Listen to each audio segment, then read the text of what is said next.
Good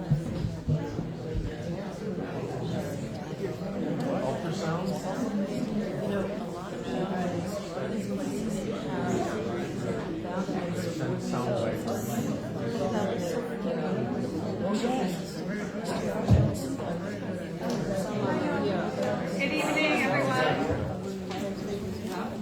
Hello, welcome to the Evanston History Center. It's wonderful to see such a great crowd and group here this evening. My name is Krista Fabian DiCastro. I am the Director of Public Engagement at the History Center.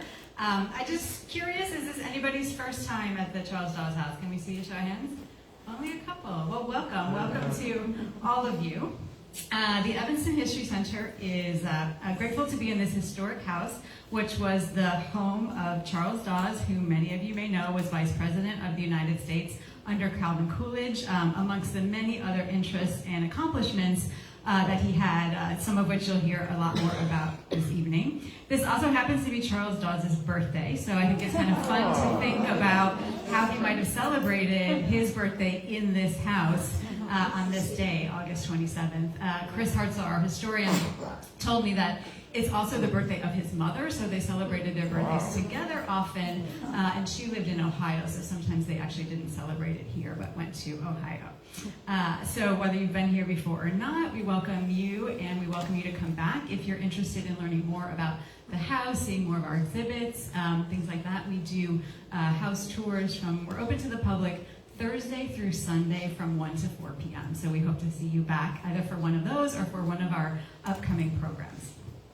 We also recognize that this land and the house that's built on it has a rich history that goes back much farther than Charles Dawes. This house stands on the unceded ancestral lands of the Potawatomi, the Ojibwe, and the Odawa people. And even though the History Center is based in the home of one historic Evanstonian, we are committed to honoring and highlighting the stories of all of the peoples of Evanston, past and present. We take seriously our role in making sure different stories and perspectives are valued, and that through exploration and dialogue, we all continue learning together. So the Dawes House is a part of what we do, but it's only a small part of what the Evanston History Center does. So in terms of this evening's topic, when I first came here, I'm from the performing arts world myself, and I remember touring the house for the first time, and our lovely in-house pianist, Jane Driscoll, was playing the piano and talking to us about Charles Dawes, and that's when I first learned that in addition to being a diplomat and a business person and a politician, he was also a musician, a composer, and I think really importantly, a supporter of other young musicians and other musicians in general. So there's so much to tell in this story, which is why I'm so happy to have with us here this evening Sara Su Jones, who is going to dig into all of that for you. So first I'd like to introduce Sara Su. Sara Su, like Dawes, knows how fulfilling it can be to pursue music alongside other intellectual and professional interests. She holds a bachelor in economics. She worked as a diplomatic intern at the U.S. Department of State and at the U.S. Embassy in Moscow. She was a management consultant. She earned her JD in law at Harvard Law School. She practiced law, and then she founded her own educational consulting business. And she is also an accomplished violinist and a musician. And I think that it's really interesting, the parallels with Charles Dawes. So Sara Su, I can see your interest, your innate interest in Charles Dawes' life, and I think that's going to make for a really rich talk. As a musician, Sara Su was hailed as a violinist of enviable gifts by the Chicago Sun-Times. And together with her duo partner, Tatiana Stepanova, where are you, Tatiana? Tatiana's right there. She is the pianist who plays with Sara Su. They have performed around the country, around the Chicago area, in many, many different venues. And we're pleased to invite you to kind of the second part of this program, this little project we're doing with Sara Su and Tatiana, which is a concert on October 5th where Sara Su and Tatiana will be playing violin and piano, and they will be specifically playing Charles Dawes' compositions and the type of music that he would have listened to that influenced him, that was kind of within his realm. It'll be a little bit of lecture, less talking than tonight, but also with that concert. So that's October 5th. We encourage you to get tickets if you're not a member. This is another thing with the tickets. We have a birthday celebration, so all of our concerts, that concert as well as our 2 other concerts we're doing this year, are discounted through the end of the day today for Charles Dawes' birthday. So a little incentive to buy them today if you wish. So a couple quick logistical things. The bathroom is around to the left, just past the punch. That's not there yet. We will have a small reception afterwards, so we invite you to stay around and have some conversation with us afterwards.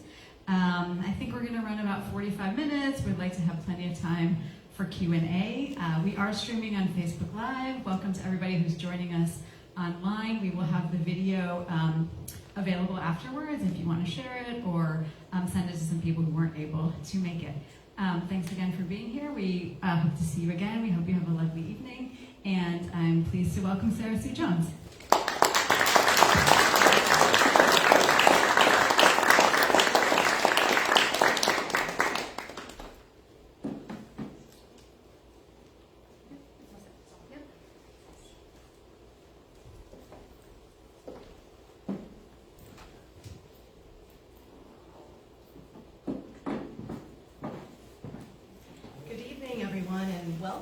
To Dawes House. I'm grateful to the Evanston History Center and for having me here tonight to talk to you about this fascinating man and a very important aspect of his life that hasn't really been talked about very much or enough. Thank you, Krista, for that wonderful introduction and for having us. I like to think that on his birthday, Charles Dawes would have wanted nothing so much as a musical party to celebrate. Music was at the core of who he was. It was at the core of his life. And here was something he wrote to a conductor praising, who played his music and praised it. I do not count myself much of a musician, though all my life music has been my greatest enjoyment. Dawes was a very plain-spoken man, always very direct, almost to the point of terseness and bluntness in many of his writings and letters. And I think we can take him at his word here, that music really was his greatest pleasure in life. I think we need to understand and appreciate that Dawes was really an enthusiastic musical omnivore. Here is his own account of a period after dinner in January of 1929 with the Hungarian minister and his wife in Washington. So Dawes was vice president at this point. The Hungarian minister had with him a musical saw and was playing it with a mallet. And if you have never heard what a musical saw sounds like, I encourage you to go on YouTube and check out some videos. It's really interesting. Kind of makes me want to have a go at it. So the Hungarian minister brought this musical saw and a mallet to dinner, and after dinner, Dawes sat down at the piano and made music with the minister, who was tapping with the mallet on his saw. And part of the time, Dana, Charles Dawes' then 16-year-old son, joined in with saxophone. So we've got a trio of musical saw, piano, and saxophone having a grand old time. And what were they playing? Well, they apparently played a lot of the old Johann Strauss waltzes, of which both Dawes and the minister were very fond, but Dawes identified the climax of the evening as the aria. I wish I knew which one, but the aria from the first act of Puccini's Madame Butterfly. So just picture Dawes in his element here: musical saw, saxophone, piano, Strauss, Puccini. That's who he was, the authentic Dawes. So why did I go down this rabbit hole of trying to understand better what Dawes' musical life consisted of and looked like? It was quite by chance. I was curious about the Dawes house this past spring, and I started doing a bit of Googling. The Googling soon turned up the recently quite well-covered fact that Dawes was, in addition to being a vice president and a Nobel Peace Prize winner, the author of a song that ended up becoming a #1 popular hit. And I thought to myself, there must be more to the story. And I dove in. Krista was right that I feel a lot of kinship with Dawes, in that it's true, it would be a true statement for me to say that all my life, music has been my greatest enjoyment. I grew up playing the violin. I started at age 2. I sang, starting at age, let me think about this, 8 or 9. I was actually in the children's chorus of the Lyric Opera of Chicago for 3 seasons and 5 operas. And that was probably my favorite thing to do during those 3 years, was singing in the opera. But when I went to college, I wanted to satisfy my yearning for the life of the mind, and that's economics. Took 4 years of Russian in college, went into the business world, working at McKinsey after college, and then back for law school and law practice, and finally the teaching that I've been doing for the last 2 decades. I've always loved reading and doing research. Fun fact, my highest grade in law school was in a course called Advanced Legal Research, and I came this close to becoming a law librarian. So that tells you a little something about me. And I've really loved using my research skills over the years, including most recently, to dig up some amazing compositions by now virtually forgotten women composers that Tatiana and I have really enjoyed performing and presenting to the public. I feel a little bit annoyed and maybe a bit indignant on behalf of Charles Dawes when I see him being characterized as a one-hit wonder. That's an incredibly simplistic statement about who he was generally and who he was musically. So his tune that took off after it was turned into a popular song shortly after his death in 1951, it was just one example of his composing. He used to love to sit at his piano and he had musical ideas and he'd write them down, and he didn't think about getting them published. That was just one thing he liked to do. And composing was just one piece of his musical life. He actually was performing, playing, and attending concerts and spending time with musicians. I mean, he did everything that you could imagine one would do if you were a music lover and very well connected. And he enjoyed having members of the Chicago Symphony over here for musicales and that sort of thing. I feel like that's what he would have done on his birthday if he were here. So music ended up pervading every aspect of his life, enhancing all of them and bringing them all together. What I won't talk about today is stuff that is commonly known, so general biographical info, the transformation of melody into It's All in the Game, and various well-known facts, including his role in establishing opera in Chicago. And I'm still hungry for more facts, so I'm still researching. What I will focus on today is just a selection of the many, many interesting, meaningful new facts and insights that I've gleaned from the primary sources that I've consulted. I will do a bit of myth busting about how melody came to be published, and I'll be talking about what Dawes was doing out of the public eye as a musician and as a supporter of musicians and musical organizations. I discovered fairly early on in my research that secondary sources cannot be trusted. I found at least half a dozen, maybe 10 even, secondary sources, books, newspaper, magazine articles that all boldly stated that Charles Dawes played the violin in addition to flute and piano. And at first I was very excited. I thought, oh wow, he played my instrument too. And then I delved further and discovered what you can see on the right. This is Dawes in his own words. Because Fritz Kreisler played one of my compositions, I've received some publicity as a violin player. I have never played a violin, my instruments being the flute and piano. So I take Dawes at his word. I trust Dawes. So this taught me very early on, anything I'm getting from secondary sources, I am taking with the largest possible grain of salt. So I looked at primary sources, and this is a list of just some of the primary sources I've availed myself of.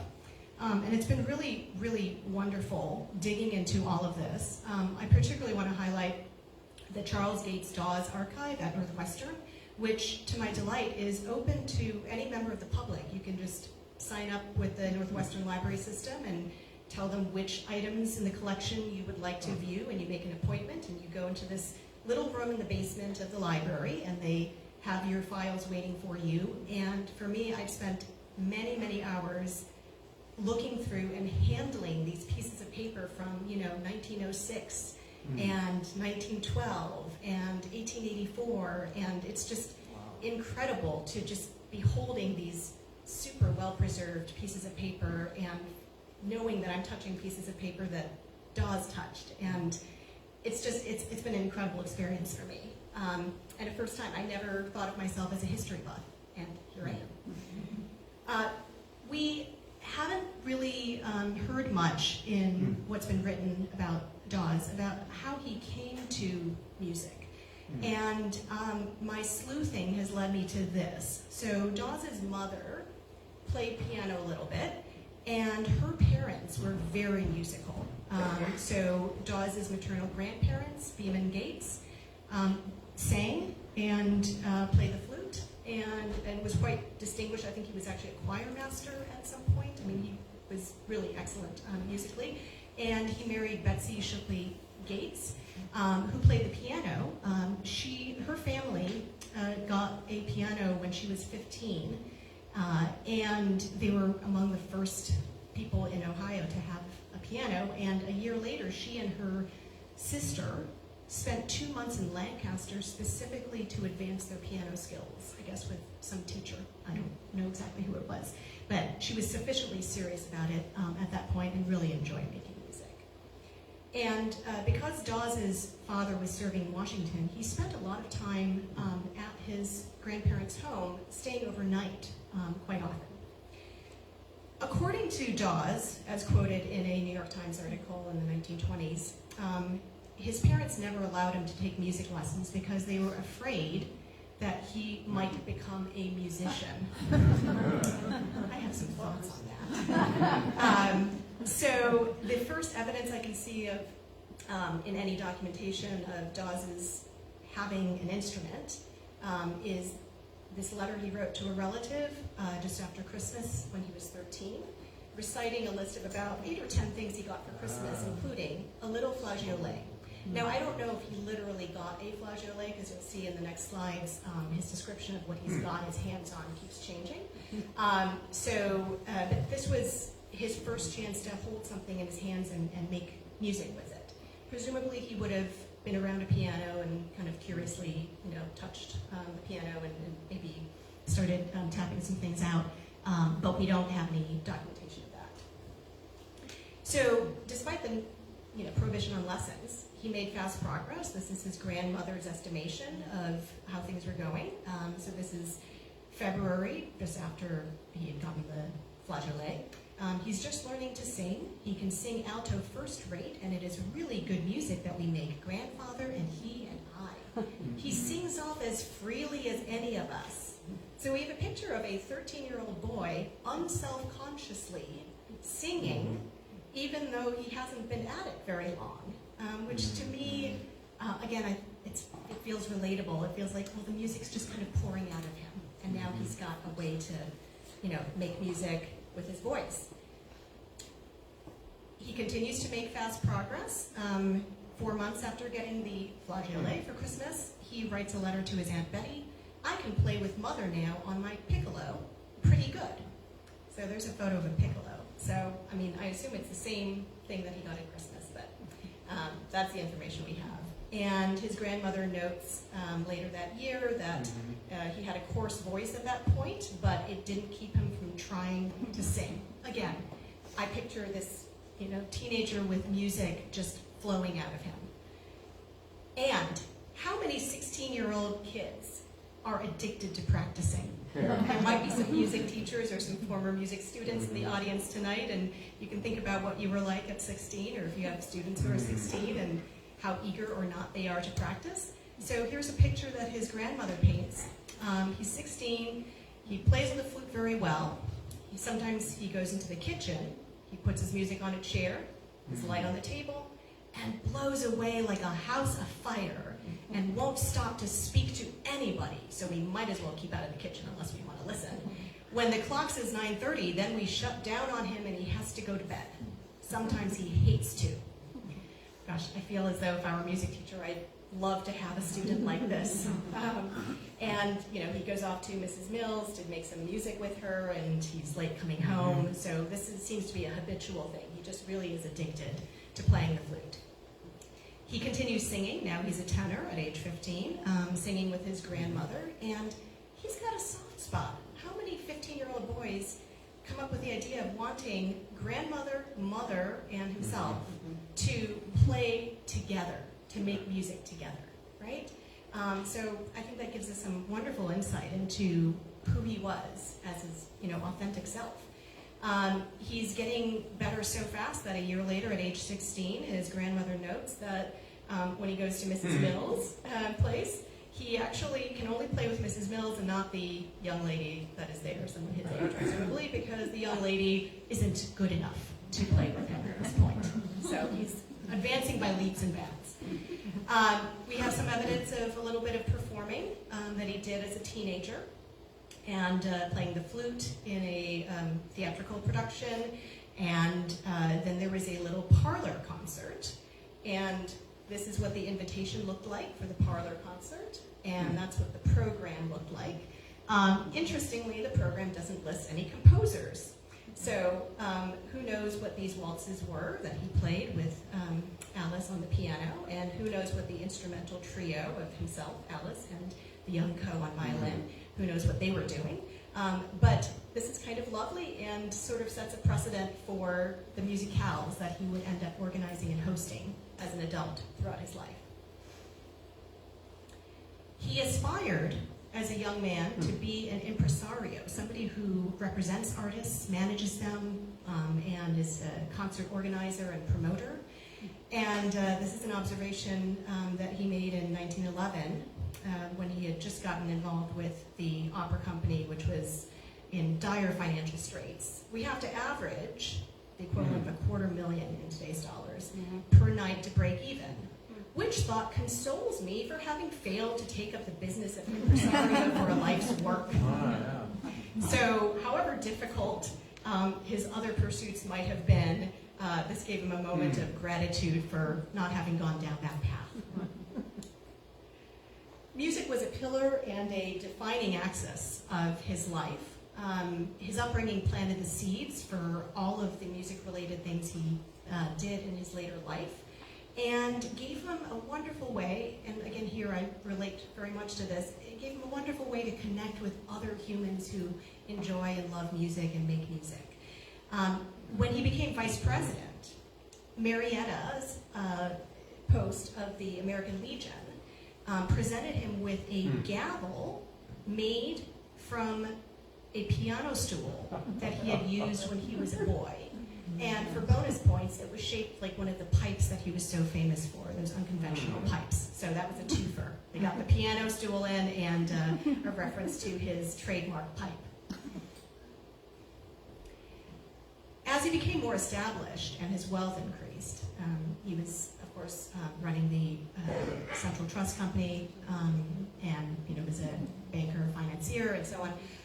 He really looked for opportunities to support individual musicians, and he quickly earned a reputation as a person of means who genuinely understood and sympathized with the challenges facing professional musicians.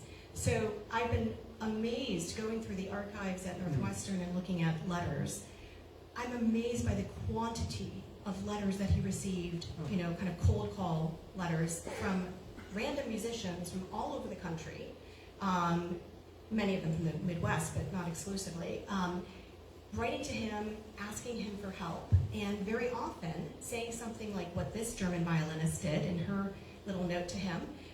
My dear sir, I heard you are a friend of young musicians. And so she wrote him out of the blue, and she had her requests. And I have only just started, I've only really touched the tip of the iceberg of Dawes's bound letterpress books that have the carbon copies of his outgoing correspondence to various people. On my to-do list is I want to find out what he wrote to Josephine Gerwig. I also want to find out what he wrote to a number of the other people who were asking him for help. I have seen some of what he wrote back. He definitely said yes quite often, hence the snowballing of his reputation as somebody who was willing to help. The ways in which he helped musicians were myriad. He did all kinds of things. I won't be talking tonight about the violinist Arthur Hartman. I'm saving that for the concert that I hope all of you will attend here on October 5th. But Hartman, he invested money for Hartman, and I'll tell you more about that colorful character and their interactions on October 5th. But he basically did a lot of things involving generosity and sometimes investing money, sometimes giving investment advice. I saw a series of consecutive letters from the manager of then manager of Dawes's protege, Francis McMillan. The first letter was all about Francis and his concerts, and the second letter was, oh, and by the way, I have a question about an investment that I made, and went on at some length, multiple pages, to describe his investment, and then asked Dawes what he should do about it. So Dawes also provided letters of reference and introduction, and he was able to do so very powerfully because he knew everybody. He was in political circles, financial circles, musical circles, and those circles all overlapped incredibly, perhaps more so than even would be the case today. And there's so many letters where he's getting a letter from somebody who says, my sister or my wife or I, am a singer and I would love to perform with the Chicago Grand Opera. And then he would, reach out to the people in charge of the opera and say, would you do me the kindness of listening to this person sing? I don't know if this person is worthy or not, but if you would, take a moment to listen, I would really appreciate it. So he paved the way for many of these people.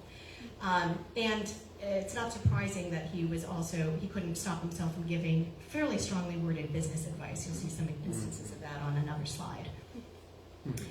The most notable example of his largesse was the relationship he had with Francis McMillan, who was a young violinist from their shared hometown of Marietta, Ohio. Francis's family knew Dawes's family in Marietta, and Francis had been based in Europe for some time. He started his studies in Chicago. He had a local teacher, I believe, initially, and then went to Chicago Musical College when it became clear he was very talented.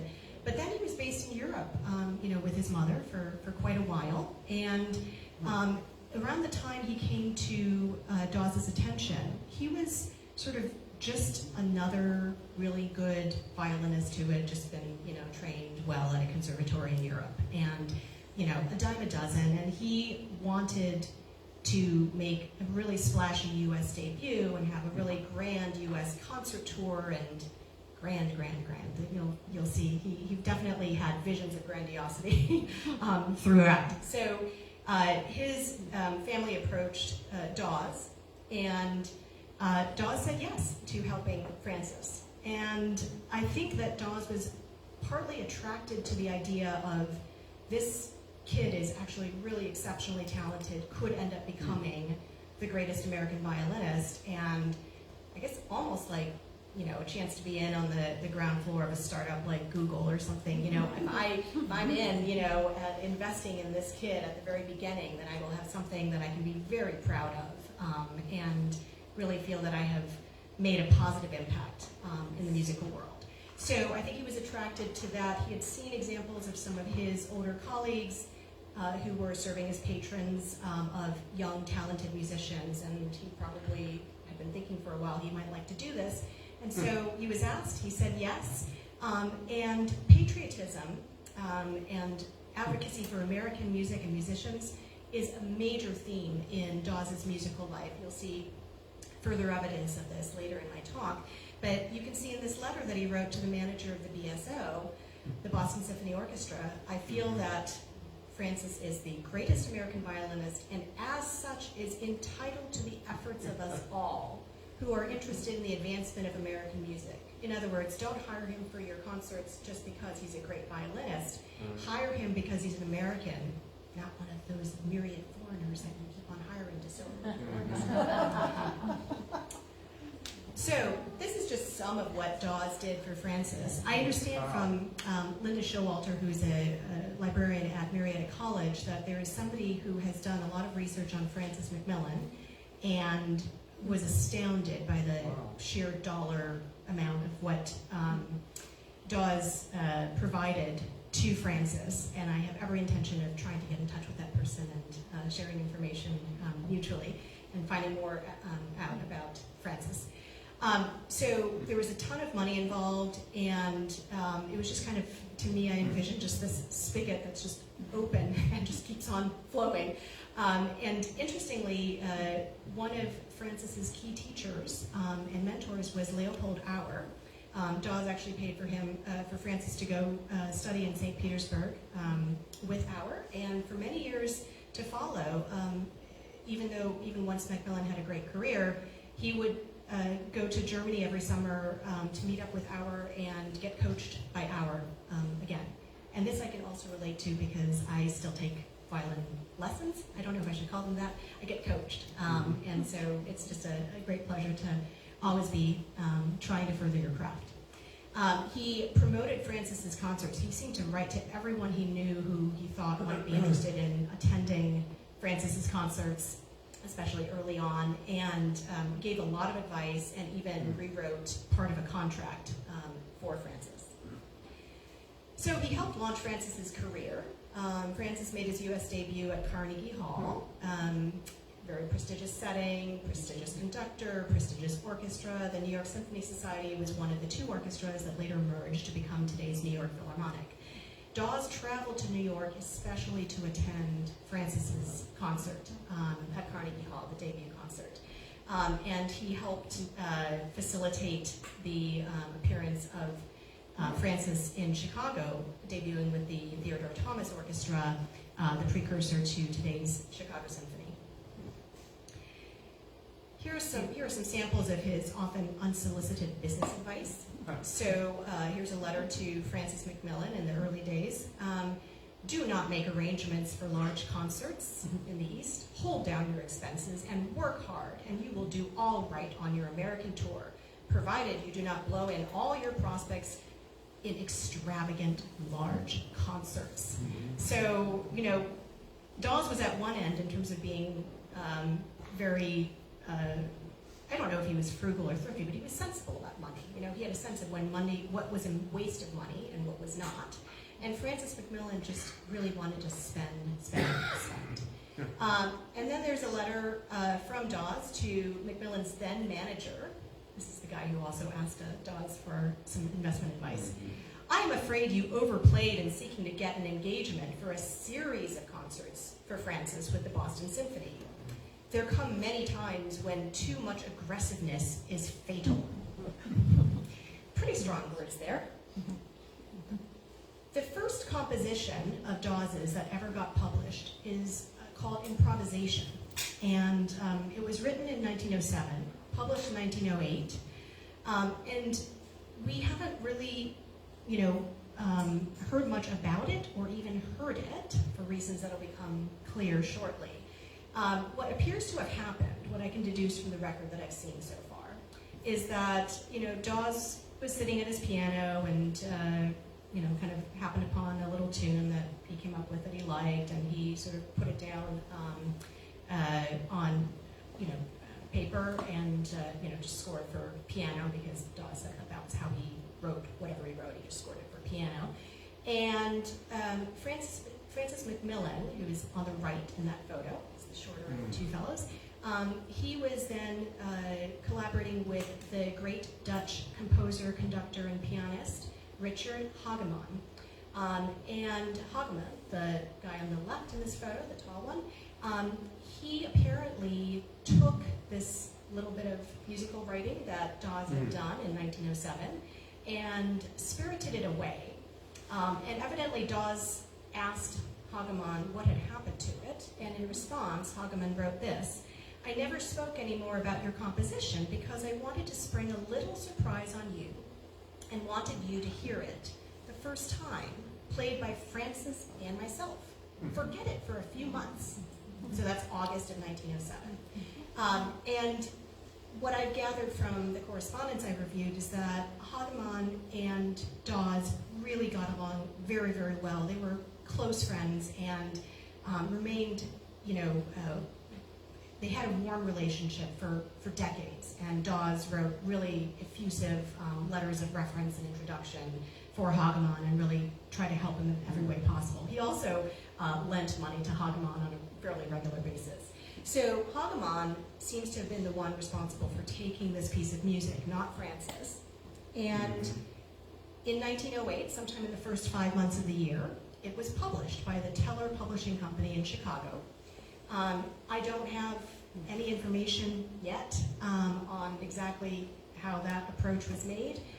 There may or may not be something for me to find in the files, but we know that it came out by May of 1908, and it was dedicated to Francis Macmillan.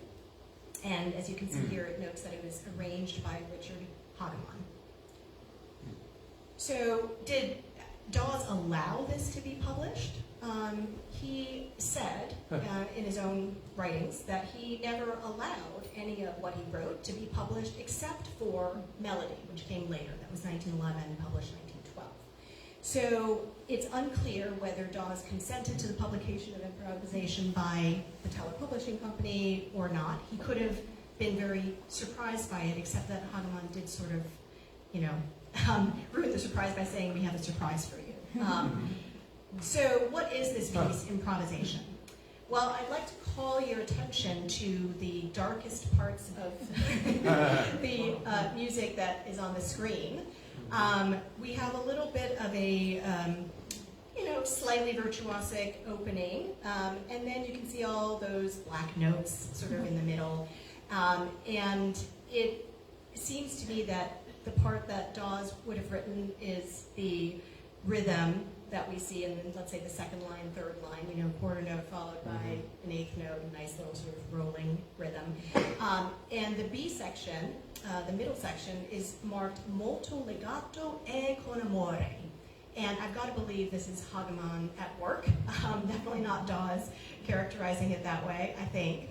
Hageman was actually, among his accomplishments, he conducted operas at the Metropolitan Opera in New York, and briefly for the Chicago Grand Opera Company as well, and was really known. He accompanied a lot of vocalists, including his wives, plural. He had a succession, I believe, of soprano wives. So it feels like an operatic touch, for sure, that marking for the middle section. And then there's this violinistic virtuosity that you can see there. There was many typos, more than I'm used to seeing in music of this vintage, and so I don't know if it was just bad quality control at the publisher or this was done hastily, not sure. But I had to figure out how this actually should go by looking at the piano part for some clues and reconciling them. It was not a success. It was honestly a fairly pedestrian, pleasant but pedestrian little melody that just got dressed up. The only evidence I have that it was ever performed in public would be the first two things listed here. The first one is a May 1908 performance at the Evanston Country Club, of which I believe Dawes was a director for some time, and certainly a member, and he saved the program. That program on the right, that was in Dawes's files. I have not yet found, I don't know if they are there to be found, I have not found any souvenirs of programs, concerts by Francis Macmillan, but I did find this recital program for this 13-year-old girl who was a talented violinist and pianist. and a student of Max Fischel, who was a violin professor at Chicago Musical College and a good friend of Dawes, to the extent that he would sometimes even send telegrams for Dawes when Dawes was busy for various things. And Gertrude had collaborated with Richard Hagemann just 3 weeks earlier. So she most likely heard about this piece from either Hagemann or Fischel or both, and it was obviously published by the time she gave her recital at the end of May 1908. I saw a reference in a newspaper to her performing it 2 years later in another recital in Chicago, and that's about all I've been able to find. And we have in Gertrude another example of Dawes's looking for how to be helpful. You know, when I was a consultant, one of my older colleagues whom I really looked up to, her signature line that she would always use when sitting down with clients was, "How can I be helpful?" And she really meant it. She was very sincere about it. And I picture that even if Dawes didn't say that to these various artists that he encountered, I'm sure he was thinking in his mind, brainstorming, how can I be helpful to this person? And so there's a reference in a letter from Dawes's mother to him in 1914, so 4 years after the performance in 1910, 6 years after the May 1908 performance. His mother's asking him, "Whatever became of your Uncle Charlie's old violin that I let you have for that little violinist Gertrude?" So apparently, who knows if Gertrude used the violin, but he procured it and definitely would have given her a chance to try it out and see if she wanted to use it. So I too wonder what happened to Uncle Charlie's old violin. Improvisation got recorded by Francis Macmillan. I can't find any evidence that he performed Dawes' improvisation in any public concerts, but he did record it, probably as a sort of favor to Dawes, and it got praise in at least one press notice that I saw of it. It was one of his very earliest recordings. His recording of it, I have scoured the internet as best I can, and I cannot find it. It's not on YouTube. I looked on eBay, where other sites where people sell very, very old records, and I can't find it there. I found some of Macmillan's other recordings, but not this one. I am really curious what it sounded like, but we'll all just have to imagine. And I will give you my take on it on October 5th, right here. So come and hear it if you're curious. All those black notes. He was proud. So he may or may not have consented explicitly to its publication, but he kept Gertrude's program, and once Macmillan recorded the piece, he ordered 50 copies of it, the record, and he subsequently would send a copy here and there to various personal or professional contacts of his. So that tells me he liked the fact that it had been published. He liked the fact that it had been recorded. He wasn't just sort of embarrassed and wanting to hide that part of him. He kept 2 copies of the printing of this by Tower Publishing Company in his files. And interestingly, in 1932, much later, it was arranged by a piano professor at Chicago Musical College for piano only. I would like to point out the absence of the black notes. There's a little bit going on here, right? But it doesn't look anything like that. And look, the middle section is actually marked cantabile. So a little downgraded from molto legato and ego in amore, right? And now we're at moderato. So it's just been kind of taken down a notch, a little bit of a different character to that piece. He didn't have this one in his files. So I wonder, I imagine he knew of it, but who knows if he ever had the music or cared to keep it or played it himself at the piano. We come back to Francis. Francis was a mixed bag. He was undoubtedly extremely talented. There's effusive praise of many of his performances in publications like the New York Times. And he is counted as one of the great violinists of that era in general. But as a person, the more I read about him in the files and read things from him, honestly, I'm not a huge fan of who he was personally in a lot of what I've seen. So here he is properly expressing, a great deal of gratitude to Dawes in response to Dawes' decision to financially support I love this wording, I don't know how common this was at the time, his European campaign, meaning his European tour. He used the phrase, "You certainly are a brick," meaning you're incredibly reliable and supportive and just this, steadfast, pillar in my life. Such an opportunity as you have placed in my hands comes but once in a lifetime, and I intend to make the best possible use of it in every way. So that all sounds great. Then, a couple weeks later, I imagine that sending telegrams back in those days was a little bit like texting is now. You kind of take down formality, but I have seen telegrams from other artists who were asking Dawes for money, and they asked much more nicely. Yeah. There was a please, there was a thank you, right? And here we go. What we just saw was November 25th. Here we are, December 8th. Must pay down $1,250. Can you cable this sum immediately? 8 days later. If you have not sent $2,500 by mail as request, must have it now by cable. Must deposit on London, Vienna concerts immediately, Francis. How much money is he asking for there? Yeah. About a cool $88,000 in today's dollars. So to me, it's kind of amazing that Dawes stuck it out with Francis for as long as he did. This is fairly early on. This is 1908, and he started helping him around 1906. So there was a falling out, not entirely surprising. And the surprise to me is that it didn't happen sooner than 1913. So in 1913, October, he writes to his friend George Cortelyou, who was former Treasury Secretary, and who in his youth had studied piano and organ at New England Conservatory, and was present at a number of the musicales that Dawes attended in Washington and elsewhere. And so he confided in Cortelyou, "I am sorry to say I am through with Francis. While his brother Sam is the one chiefly at fault, I have been unable to forgive Francis for an attitude which has been dishonest towards me as well as dishonorable towards others." So you imagine all the people that he had introduced Francis to and connected Francis with, and I think he must have had the patience, Dawes must have had the patience of a saint to stick it out for this long, for 7 years, with this not entirely honorable and not always sufficiently appropriately grateful violinist.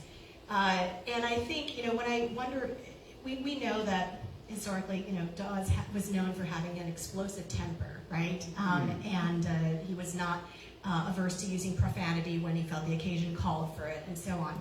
But we see an entirely different side of him here, because he's kind of a softie, and he's putting up with all of this. And I would have been through with Francis much earlier, I have to say.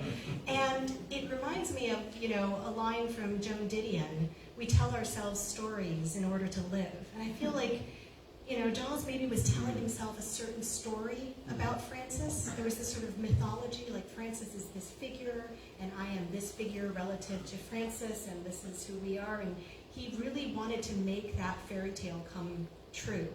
And, things kept happening that bumped up against that. So he learned his lessons from supporting Francis. He never forgot them. This is 7 years later, writing to a friend of his who had written to Dawes asking, for Dawes' help in supporting a young musician that the friend was interested in supporting.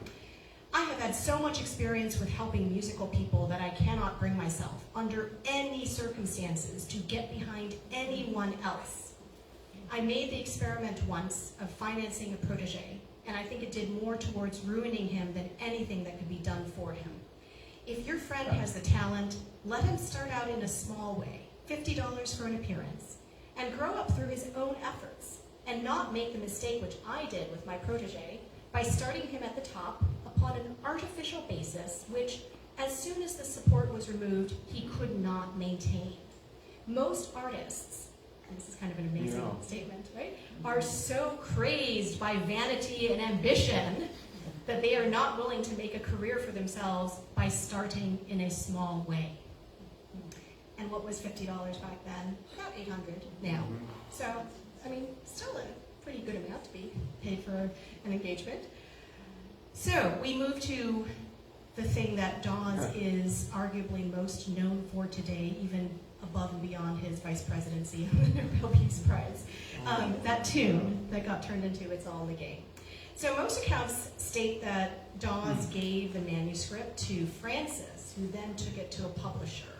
Some accounts said, oh, he gave it to a violinist friend.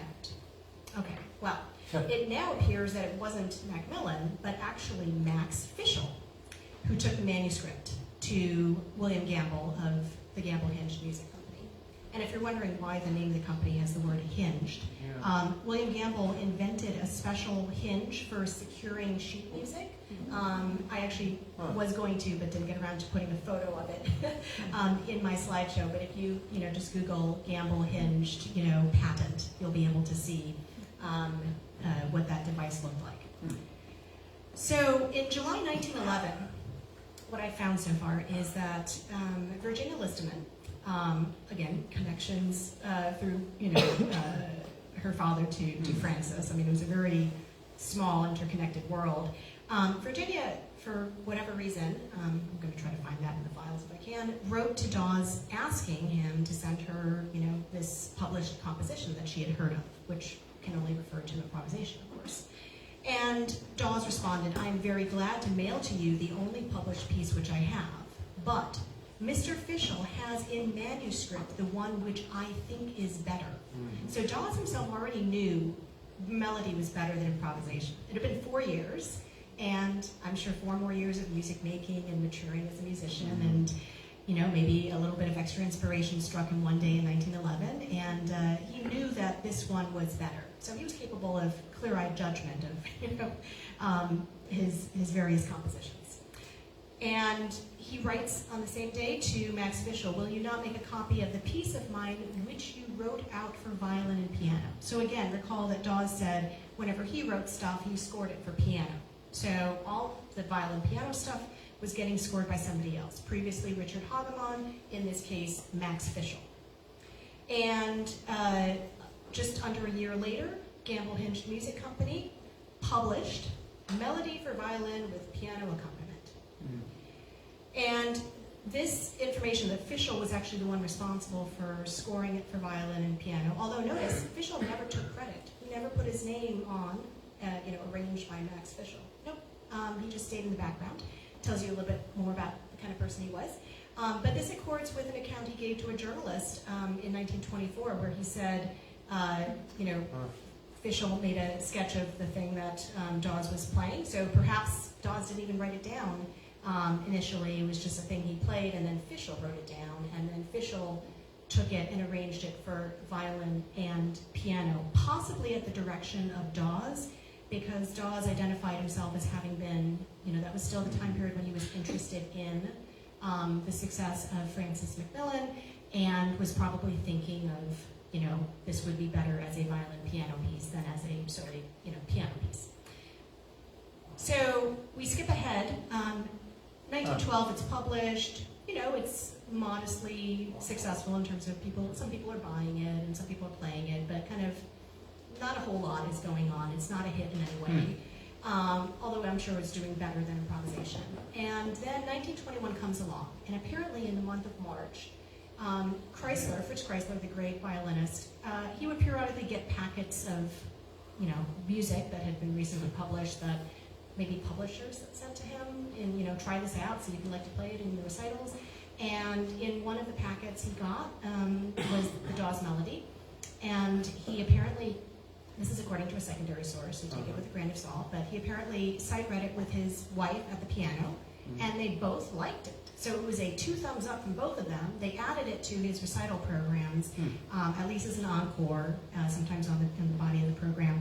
And at the end of March 1921, just a couple weeks maybe after he had gotten the music, he thought enough of Dawes Melody to include it in his recording session that he was doing, I think March 31st, 1921.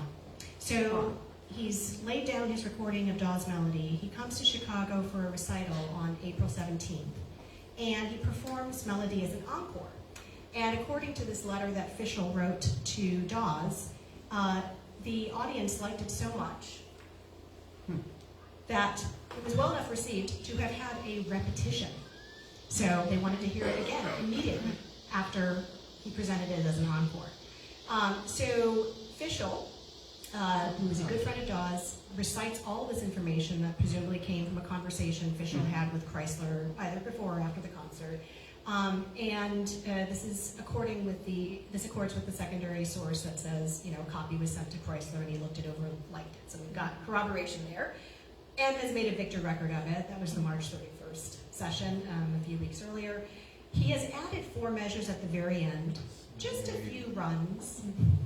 At that time, in general, it was a stylistic thing. It was definitely a thing to just add a few runs at the end of a piece.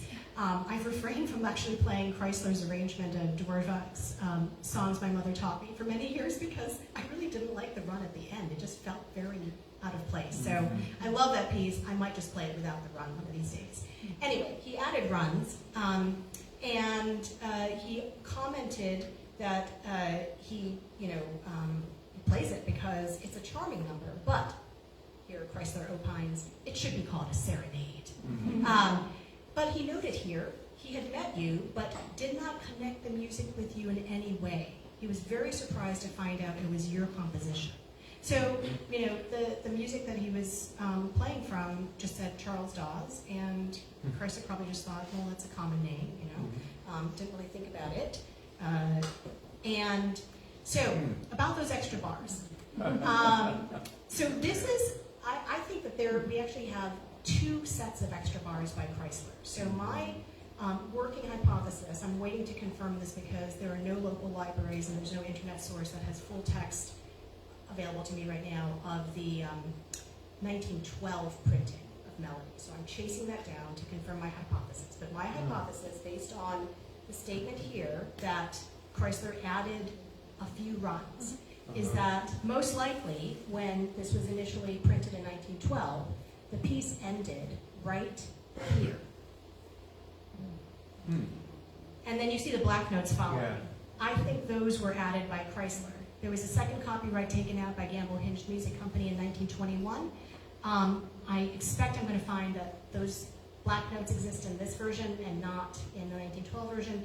And the 1921 version says, as played by Chrysler. And then it also upgrades the listing of the composer from simply Charles G. Dawes to Brigadier General Charles G. Dawes because of his recent service in the Army. So I asked the Library of Congress to send me a scan of Chrysler's copy of this piece. And they did, and this is what they sent me. And so you can see beyond the runs, he decided to do a little more. And it's a little bit unclear what he was going for here, but it looks like it was either super high notes on the E string, nosebleed territory, or harmonics for the final few bars that he added. So plus some bars, plus some more bars. Just maybe making it more of a serenade, who knows. So at this moment, let me give you I'm gonna give you a taste of what this sounded like.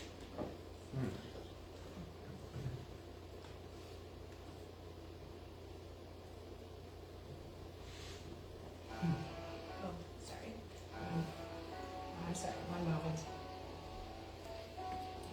I'm trying to reconnect. I just wanted you to hear a little bit of what this was. One moment.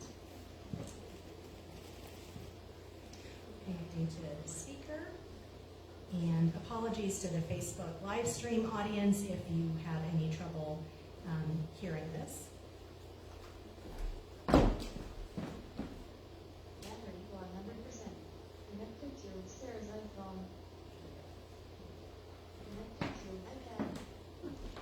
Sorry.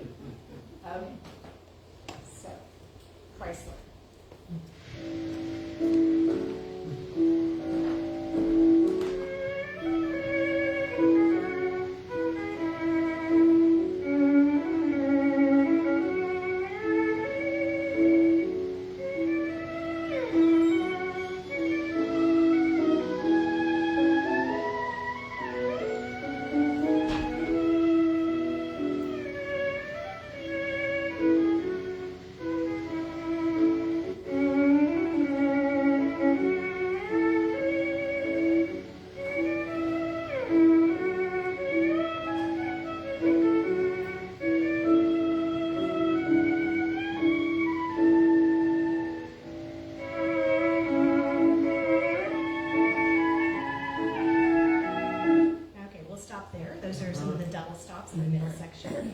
And every artist who's recorded this has really put their own personal stamp on it. I just want to give you a short sample from Eddie South and his orchestra.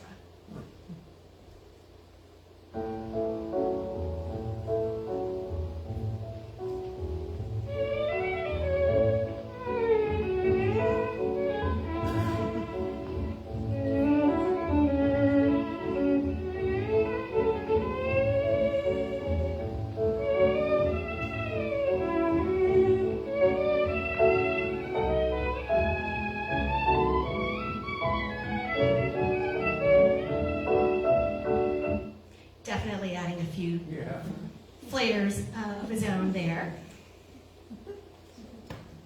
So, it's 1921, and this was quite a year for Dawes. He testified before the House Committee and burst out with frustration, saying, "Helen Maria." This was covered extensively. It was quite a scandal. And he had served in government already and, in some positions of prominence, but this brought him to a national audience. The next month, Fritz Kreisler discovered and recorded Melody. The next month, Kreisler performed Melody. And a couple months later, Dawes, continued with his political appointments, and Gamble Hinged Music Company issued a new edition, who can blame them, proclaiming this is as played by Kreisler, had those extra runs, and listed the composer as Brigadier General. And then, this must have been a dream come true for the publisher, who was very into selling as many copies of this as possible. So his composer gains national prominence, and then we have the supernova of Kreisler performing it, recording it, and frequently performing it in a number of recitals, not just in Chicago. So intense advertising ensues. But just so you know, Kreisler and Dawes had actually met before. A year earlier, they'd met on a train. And they subsequently exchanged correspondence about how to help the starving intellectuals of Vienna, the artists and the scientists. And Kreisler was appealing to Dawes to do something to help, and Dawes, of course, did, providing money and providing an introduction to Colonel Causey, who was overseeing technical assistance in Vienna at the time. No mention of Melody in any of their correspondence. I'm sure Dawes never said a word about it when he was having that chat on the train with Kreisler. So William Gamble, the publisher, wants to vigorously promote this product, and he sends a letter to Dawes saying, "Please, could I just use a small picture of you in like a poster that will go in the window of sheet music dealers?" He sketches out what he has in mind, and sort of very cute, right? This concept. It's not bad in terms of graphic design here. I kind of like the balance. It tugs at your heart. That's a true statement, and it's played well. And 2 days later, Dawes sends him a telegram. "I'm very sorry, but cannot approve of the poster you enclose." Well, it appears that, probably unbeknownst to Dawes, Gamble had already put an ad like this in June in a number of music trade magazines. So it's not quite the Oval, but it's basically the same sort of idea here. And I have no idea whether Dawes saw this. I have no idea if he subscribed to or read any music trade magazines. But if he did, he would have been subject to relentless advertising like this. Full page in the Musical Observer. Dawes wrote it. Kreisler plays it. Hit 1921. So the publisher is doing everything he can to make this go super viral. And that's a little bit of a closer look at what we have for that full page. This was everywhere. In so many of the musical publications I've looked at, these smaller ads that are kind of along the side of a page, but just so many of these. And a footnote about Macmillan: I haven't found any evidence that he ever performed it, promoted it, and definitely he never recorded it. We know what he recorded. And it's just extra strange, not just because we think he should have been, maybe grateful to Dawes and, maybe helped elevate melody, but these other people thought it was good enough to record. I mean, especially Chrysler. So, don't know if this contributed to Dawes' being through with Macmillan. No idea. But an interesting fact. This slide shows you that the publisher actually agreed with Dawes' assessment that the second number submitted for publication was better than the first number. And here's a quote from a music critic and writer at that time, saying it's destined to be an international classic and a real hit. But this person had no idea it was going to become a hit by becoming its own game. This is 1921. He was genuinely proud of melody. This is classic Dawes. Mediocrity seldom rises above its level, but I realized that mine did in that one piece. It's been a steady seller for 15 years. It's been played in every part of the world. So he was self-deprecating to a point. I mean, he's justly proud, right, of this lovely piece. And he continued to have, a friendship, very cordial relations with Chrysler after 1921. He sent him copies of his book. And when Dawes was serving as ambassador in the UK, he got together with Chrysler after some of his concerts. 1924, another big year. And he was nominated as Coolidge's VP. And shortly after, requests start pouring in to his publisher to send copies of music for various orchestras and individuals to play. Nahan Franco did a performance and wrote to Dawes about it. Waltz band, military band arrangements get published. And then Leopold Stokowski, the conductor of Fantasia fame, Fantasia fame, but the then conductor of the Philadelphia Orchestra, had his Band of Gold, which was basically just a subset of the orchestra, perform melody, and wrote a very nice note to Dawes afterward. We played your melody and the audience was wild about it, no matter what side of the political aisle they were on. Your admirer, Leopold Stokowski. There was a big controversy because on the Friday evening when he did this, he actually went as far as saying, I hope his audience will decide to vote the Republican ticket the way that my orchestra and I have decided to on the basis of Dawes' melody being this wonderful piece. And there was enough blowback quick enough that on Saturday evening, he knew not to say that. He said the other stuff, but he held back a little bit. So in general, Dawes was very interested in promoting American musicians and musical training. This is from a letter he wrote to his daughter's piano sight reading teacher. Basically, foreign training and foreigners had cachet in the mind of the American public in a way that Americans who had been trained in America didn't, regardless of where the merits actually were, and he was very frustrated by this. He helped establish, in support of the American Choral School, for the Grand Opera Company in Chicago. And you can see, instead of 25 Italian women imported the first season, after this choral school was established and running for a couple of years, there were only 5 or 6 Italian women imported for the regular chorus. He was on the committee in charge of the CSO's so-called popular priced American concerts, who were his co-committee members. The entire committee consisted of Dawes, Frederick Stock, and Glenn Dillard Gunn. It was the 3 of them. And American Symphony Orchestra was founded, the first iteration of it was founded in 1915 by Glenn Dillard Gunn, with the mission of performing American music having it be performed by American citizens at affordable prices. And there was even a Dawes Prize offered. They had a concerto competition. The violinist pictured here, Amy Neal, won the concerto competition with a performance of the designated concerto for that year, which was by Cecil Burley. And he supported American musicians in other ways too.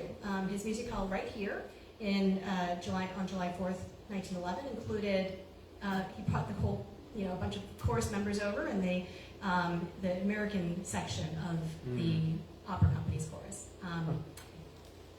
He supported other organizations, Ravinia, helped form the American Guild of Violinists in 1910. That's a photo of a dinner given by the Guild in 1918 in honor of Leopold Auer, who had come to Chicago to start teaching at the Chicago Musical College, where he continued teaching for the next several years.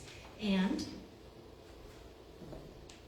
that's Jascha Heifetz. That's 17-year-old Jascha Heifetz. And Frederick Stock Right there, yeah. is right there, and Leon Samatini to the right. So, to sum up, who was Dawes as a musical person? He was a savvy listener, able to comment when he heard a pianist playing a very specific piece by Chopin that he had never heard it played better. He was sophisticated enough to appreciate and have ringing in his ears The Girl with Flaxen Hair by Debussy, which actually is on our program on October 5th. It was arranged, he didn't mention it here, but it was arranged by Arthur Hartman, one of the musicians he helped. He was confident enough, again, his self-deprecation had limits. So he felt he was knowledgeable enough about music to not quite substitute his judgment for that of the opera's music director, but to say, it seems to me that one rehearsal would suffice for Aida, talking about the chorus preparation, one for Tales of Hoffmann, one for Cendrillon, Cinderella, and the Jewels of Madonna could get along with two. So, and he was still making music, talking about playing the flute a little more than usual in June 1911 when he was 45, writing to a friend, fellow banker, who was also musical. And secondary source to be taken with a grain of salt, he was very enamored of Puccini, this there is no doubt of, and very enamored of Butterfly in particular. So he would play on the piano as well. And in another area of his life, military, reviving effect of music.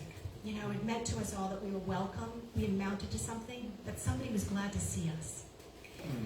Music halls, like the musical saw, saxophone, piano one that I started the talk with, were a regular and jolly occurrence throughout his life.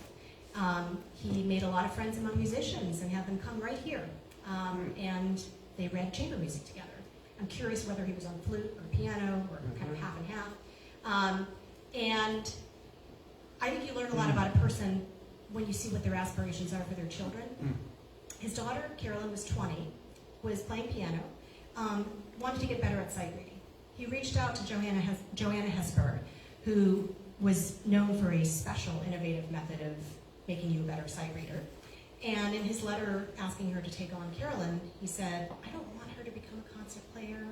I just want her playing to be what it is right now, just for her own enjoyment and that of her family. So what have we learned? Humility, desire to help others and connect others, patience, ability to learn life lessons, pragmatism, business sense, a little bit of sentimentality perhaps. And he led a crowded but balanced life and promoted his values and expressed who he was through the people and organizations he chose to support. It was really his happy place. There was a wonderful New York Times article a few years back about pursuing things that you love doing, that you have no expectation of great achievement in. You're not pressuring yourself, no one's pressuring you. How mediocrity can be your happy place. I have since actually asked some of my students to tell me what their happy, mediocre space is, because I want that for all of my students. One of them just took up embroidery as a result of reading the article that I sent her. So it's a happy place for him. It's where he is authentically himself. And it's interesting to contemplate whether he's now known more for his music than for his non-musical achievements. You know, here's the counterfactuals that I wonder about. What if he'd never composed melody? What if it had never been turned into It's All in the Game? I'm glad it got turned into It's All in the Game, because I kind of think that if he had composed melody and Sigmund hadn't turned it into the popular song, we might not know about this today. So I'm opposed to reductionist sound bites of any human being. I feel slightly indignant whenever I see this little soundbite about Dawes, because he was so much more. He contained multitudes, as all of us do. But I'm very grateful to have been able to do the research I've done so far to understand melody as the portal into a more nuanced understanding of who he was. We're going to perform here on October 5th, as Krista mentioned. Tickets are discounted through today, so you can get your tickets online, or I believe in person possibly here while you're here today. We'll play both of his compositions. We'll play some other wonderful, wonderful music, including music by Chrysler, Debussy, Amy Beach. It'll be wonderful, and we'll be very, very glad to see all of you there on the 5th. I realize that I've gone on a bit long, so I'm happy to take questions or comments privately if you want to come up to me, or I can, I don't know how we're doing for time, Krista, but I just want to respect people's time and wrap up here. I'm still researching and digging, and I welcome your thoughts. So come and chat with me if you have any. Thank you.